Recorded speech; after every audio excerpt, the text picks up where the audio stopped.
Sir, कुछ लोग अब अतीक की हत्या हुई तो कह रहे हैं मसीहा था। भाई अब कुछ लोगों की नज़र में तो मसीहा वो रहा होगा, जिनको हिंसा पसंद है, जिनको अपहरण पसंद है, जिनको हत्याएं पसंद है, जिनको ज़मीन पर कब्जा करना पसंद है, जिनका कोई न कोई उससे हित जुड़ा है, तो उसके लिए तो वो मसीहा है। और जो लोग अमन पसंद हैं उनके लिए वो अपराधी है, वो गुंडा है, मवाली है, माफिया है। तो बहुत बड़ा सवाल उठ गया है, कह रहे हैं उत्तर प्रदेश की कानून व्यवस्था को लेकर के एक पुलिस कस्टडी में हत्या हो जाए। देखिए, अतीक अहमद की हत्या हो जाने से, अशरफ की हत्या हो जाने से कानून व्यवस्था पर कोई असर नहीं पड़ने वाला है। इसी प्रदेश में उनकी हत्या हुई, इसी प्रदेश में मुस्लिम समाज भी हमारा रहता है। कोई सड़क पर तो मुस्लिम समाज के लोग नहीं उतरे। कहीं ना कहीं वो भी इस बात को महसूस कर रहे हैं ना कि नहीं, योगी सरकार जो हमारी प्रदेश की चल रही है, काम कर रही है, वो समान रूप से सबके लिए कानून है। जो रूल ऑफ लॉ है वो सबके लिए समान रूप से है। अपराधी किसी भी जात का हो, किसी भी धर्म का हो, उसके साथ जब जीरो टॉलरेंस की हमारी यूपी गवर्नमेंट की पॉलिसी है तो उस पर वो काम कर रही है। ऐसा नहीं है कि अतीक अहमद मारे जा रहे हैं। अभी एक कोई राणा करके आजमगढ़ में या कहाँ था, उसका इनकाउंटर किया, उसका भी इनकाउंटर हुआ है। तमाम लोगों के घर गिराए गए हैं, बुलडोजर गिराए गए हैं, वो हिंदू अपराधी थे। तो ऐसा नहीं है, अपराधियों के साथ जो जीरो टॉलरेंस की पॉलिसी यूपी गवर्नमेंट की है, हम अपराध करेंगे मेरा घर गिरेगा, मेरा इनकाउंटर होगा। ये थोड़ी देखा जाएगा कि नहीं ये हिंदू हैं और ब्राह्मण हैं। अपराध अगर नहीं यूपी में अपराध, योगी जी ने तो शपथ लेने के तत्काल बाद कहा था कि अपराधी यूपी छोड़ दें या तो सुधर जाएं। तो सरकार की नीति एकदम स्पष्ट है, सरकार की नीयत स्पष्ट है। वहाँ कोई जाति का, कोई धर्म का विभेद कहीं से नहीं है इस गवर्नमेंट में यूपी के। सर, आपसे बात करेंगे। सर, ये बताइए कि क्या लगता है, कानून पे एक तरीके से धब्बा लग गया कि अतीक अहमद की एक तरीके से हत्या हो जाना? ये कानूनी धब्बा उन लोगों को दिख रहा है जो खुद गैर कानूनी लोग हैं, उन लोगों को दिख रहा है जो खुद असामाजिक लोग हैं, ये उन लोगों को दिख रहा है जो किसी न किसी घृणित, कुत्सित और अन्य आपराधिक कृत्यों में लिप्त हैं। सिर्फ उन्हीं के लिए कानून नहीं है और आम जनमानस में खूब कानून है। लोग बड़े पीसफुली अमन के साथ रह रहे हैं।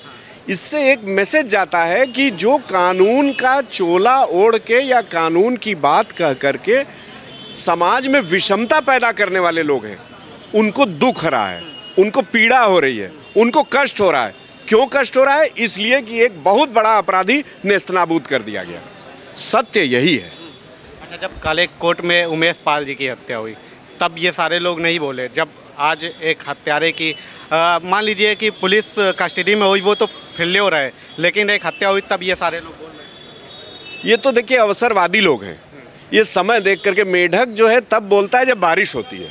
हर समय देखिए, इस समय गर्मी है, अभी मेढक नहीं बोल रहा है। वैसे ही ये लोग हैं। ये लोग मौके पे चौका मारने वाले हैं, कोई भी मौका इनको मिल जाए। और क्या अन्य लोगों का, अन्य समुदायों का जो अपराधी है उसका कानून सख्ती से कानून के तहत उसको नहीं लिया जा रहा है? बिल्कुल लिया जा रहा है। मुठभेड़ें भी हो रही हैं, मारे भी जा रहे हैं।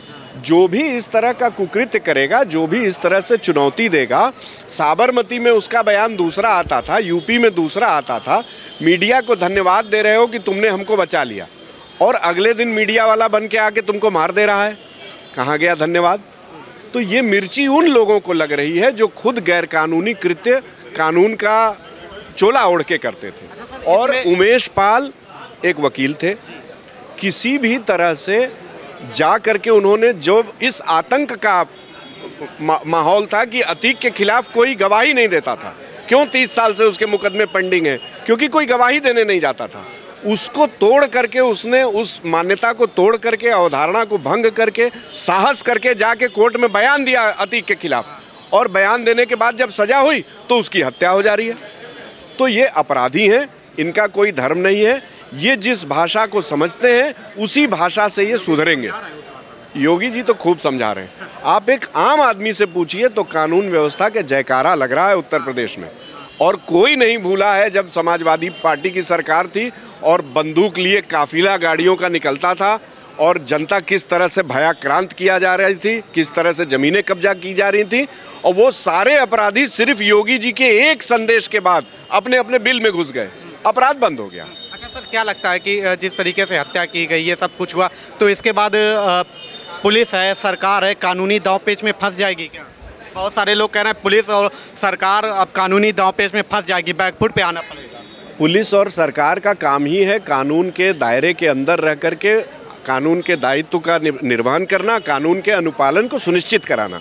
तो जो व्यक्ति इतना भी नहीं जानता है, वो कह रहा है पुलिस फंस जाएगी कानून में, उसको यही नहीं पता कि कानून में जिम्मेदारी दी गई है पुलिस को। तो ये एक बहुत ही गैर जिम्मेदाराना बयान है, इसकी भर्त्सना और निंदा करता हूँ मैं। ओवैसी साहब बोले अब तो बिल्कुल मतलब कि अभी तो हत्या हो रही थी, अब जला दिया गया है संविधान। ओवैसी साहब को आके उत्तर प्रदेश में आम जन के साथ राजनीति करनी चाहिए। हैदराबाद बैठ के बयान देना बड़ा अच्छा है ओवैसी साहब, आइए उत्तर प्रदेश में और यहाँ के मुसलमानों से मिलिए और देखिए कि कानून का राज क्या होता है। यहाँ लोग कसीदे पढ़ रहे हैं, फूल बरसाए जा रहे हैं लोगों के ऊपर। कोविड टाइम में क्या हुआ? क्या कोई भेदभाव हुआ? क्या उज्ज्वला योजना के सिलेंडर मुसलमानों को नहीं मिले? क्या गरीबों का राशन मुसलमानों को नहीं मिला? खूब मिला, भारी संख्या में मिला। तो इस तरह का आरोप वो इसलिए लगा रहे हैं कि उनको अगर मुसलमान सच देख रहा है तो उनको किसी तरह से उसके आंख पे पर्दा बांधना है भ्रम का। यही काम ओवैसी की राजनीति इतनी ही है, भ्रम का पर्दा लेकर के वो घूमते रहते हैं और खोजते रहते हैं अंधे मुसलमानों को जिनके ऊपर वो पट्टी बांध सके। देखिए आज हम वकीलों से इस वजह से बात कर रहे हैं कि मतलब कि 10 जजों की बेंचों ने एक तरीके से अतीक के खिलाफ फैसला सुनाने से मना कर दिया था। आज ये वकील लोग जो खुल के बोल रहे हैं, उस समय जब अतीक का आतंक रहता था, अतीक का एक तरीके से बासार रहती थी, तो इतना खुल के बोल पाते थे क्या? बोल सकते थे? नहीं, देखिए जिस समय अतीक का जो है समाज में दहशत था, उस समय जो है कोई व्यक्ति उसके खिलाफ नहीं बोलता था, उसके खिलाफ कोई आदमी नहीं बोलता था, एक शब्द नहीं बोलता था। लेकिन ये मानना पड़ेगा कि जो उत्तर प्रदेश सरकार है, लॉ एंड ऑर्डर के मामले में हर चीज़ को अपडेट किया है। सरकार ने हर चीज़ को अपडेट किया है कि भाई कोई भी आदमी अगर जो लॉ एंड ऑर्डर को चैलेंज करता है तो उसको एक बार गवर्नमेंट उसको कंट्रोल करने की कोशिश करती है। और हम ये मान के चलते हैं कि उसमें जो गवर्नमेंट का जो मकसद है वो मकसद पूरा होता है कि सबको सुरक्षा मिले और सब शांति से रहे, कोई दिक्कत नहीं है। मतलब हर चीज़ को मेंटेन किया। लेकिन अब जैसे पुलिस कस्टडी में अतीक और अशरफ की जो हत्या हुई है, ये ज़रूर मतलब जो है एक तरह से कानून के मतलब हिसाब से ठीक नहीं है। जो कस्टडी अगर कोई किसी पुलिस की अभिरक्षा में है और उसको आगे कोई मार देता है तो ये कानूनन गलत है। ये सारे लोग कह रहे हैं योगी जी ने और मतलब कि सरकार ने ये सब करवाया। नहीं, सरकार से इससे कोई मतलब नहीं है। वो मारने वाले भी दूसरे थे, सारा फुटेज है, सारी चीज़ें हैं, वो मौत का लाइव टेलीकास्ट सब लोगों ने देखा, ऐसा नहीं है। लेकिन सबसे बड़ी चीज़ है कि ये कस्टडी में किसी को मार देना, ये तो बहुत बड़ा अपराध है। भले ही वो हार्ड क्रिमिनल था, सब कुछ था, लेकिन कस्टडी में जो मारा गया वो गलत मारा गया। ये एक तरह से देखा जाए तो कानून को चैलेंज किया है। उन तीनों व्यक्तियों ने कानून को चैलेंज किया कि हम तो अगर कोई आदमी हैंडकप लगा हुआ तो भी उसको हम मार सकते हैं, वो अगर पुलिस कस्टडी में तो भी मार सकते हैं, लेकिन ये गलत है। योगी बाबा के सरकार में कानून को चैलेंज कर रहे हैं क्या अपराधी? जो चैलेंज कर रहे हैं उनका जो हश्र होना है वो आप उसी के विषय के लिए ये लाइव डिबेट चल रही है। तो जो मिट्टी में मिला दिए जाएंगे पहले ही बोल चुके हैं, तो और फिर देख लीजिए, फिर उनका भी वही परिणाम होगा। फास्ट ट्रैक कोर्टें लगाई जाएंगी, लाइव हत्या हुई है भाई, उनकी भी वही हाल होगा जो अतीक का हुआ, फैसला होगा, भाई सजा होगी उनको।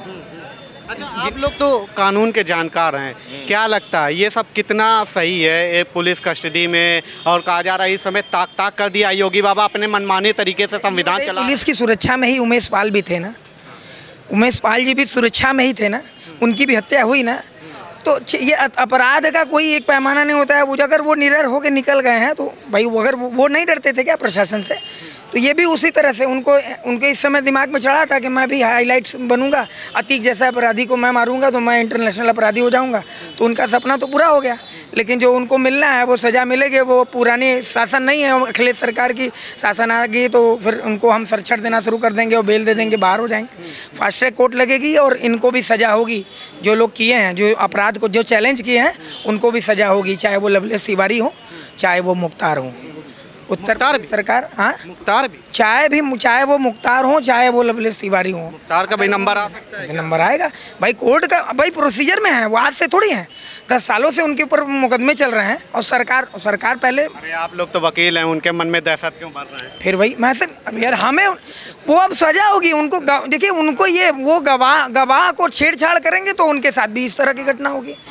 भाई गवाह को भाई न्यायालयी प्रक्रिया को चलने दें भाई। अगर वो गलत हैं तो ठीक है, अगर बरी क्या लगता है अतीक गवाहों के साथ छेड़छाड़ करता था क्या? मतलब छेड़छाड़ किया था भाई। उसके उमेश पाल के हत्याकांड क्या था, वो आपके पास सबसे लाइव वो भी हत्या हुई थी। तो ये गवाहों के साथ छेड़छाड़ अखबार में निकली थी, एक महिला का ज़मीन कब्जा करके रखे हैं, रोज़ न्यूज़ में आ रहे हैं। तो अब उसके लिए तो सबसे बड़ी खुशखबरी की बात है ना कि वो 20 मतलब अपनी पूरी ज़िंदगी उसने लड़ा, वो जीत नहीं पाई उससे। अब उसके लिए हर्ष का विषय है कि अपराधी नहीं रह गया, उसके लिए विरोध करने वाला कोई नहीं रह गया। भैया आज जो कह रहे हैं कि उत्तर प्रदेश में संविधान की हत्या हो गई, योगी बाबा मनमाना काम कर रहे हैं और कह रहे हैं आतिक अहमद को एक तरीके से कह रहे हैं मसीहा के तरीके मान रहे हैं, उनको क्या कहें? देखिए, अच्छा कानून ने अपना कार्य कहाँ नहीं किया। आपने कानून को चैलेंज किया उमेश पाल की हत्या करके।